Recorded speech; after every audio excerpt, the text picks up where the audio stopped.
Hi guys! Welcome back to my YouTube channel and vlogger. So for today's vlog guys, samahan niyo po ako na mangumpra. Samahan na mangumpra.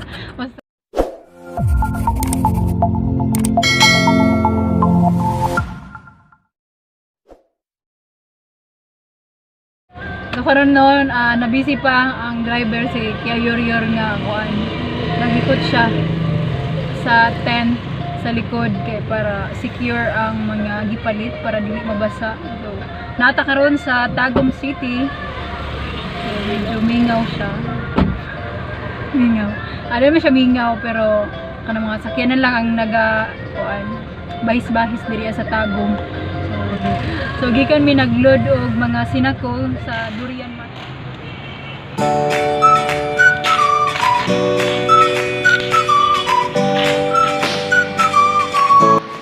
He is very skillful man na he just threw the 25 kilos of rice doon sa sasakyan. Napakagaling.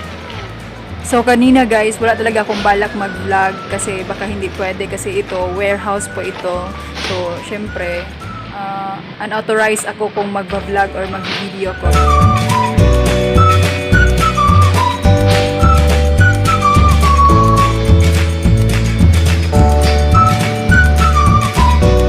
Ginagawa niya. So, since nung time na paglagay pa lang niya nung bigas dun sa may dulo, yun, pinatulang niya yun.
Sunod ani na mga stop is sa NCCC Mall of Tagum kay napamipaliton ng mga grocery items.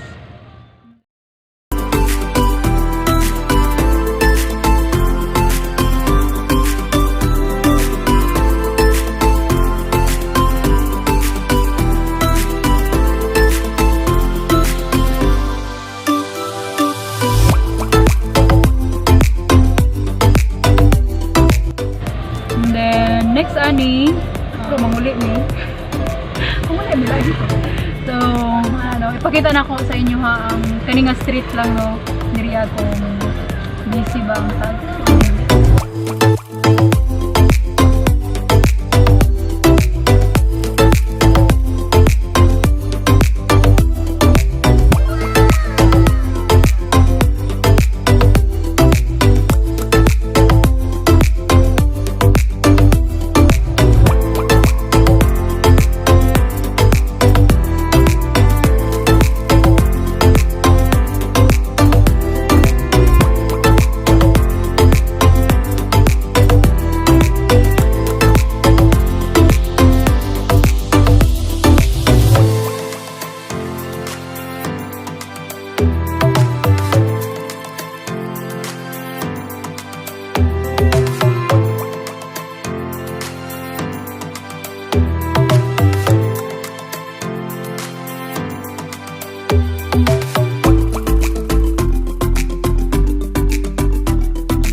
Closed doors, I'm a fool for your love.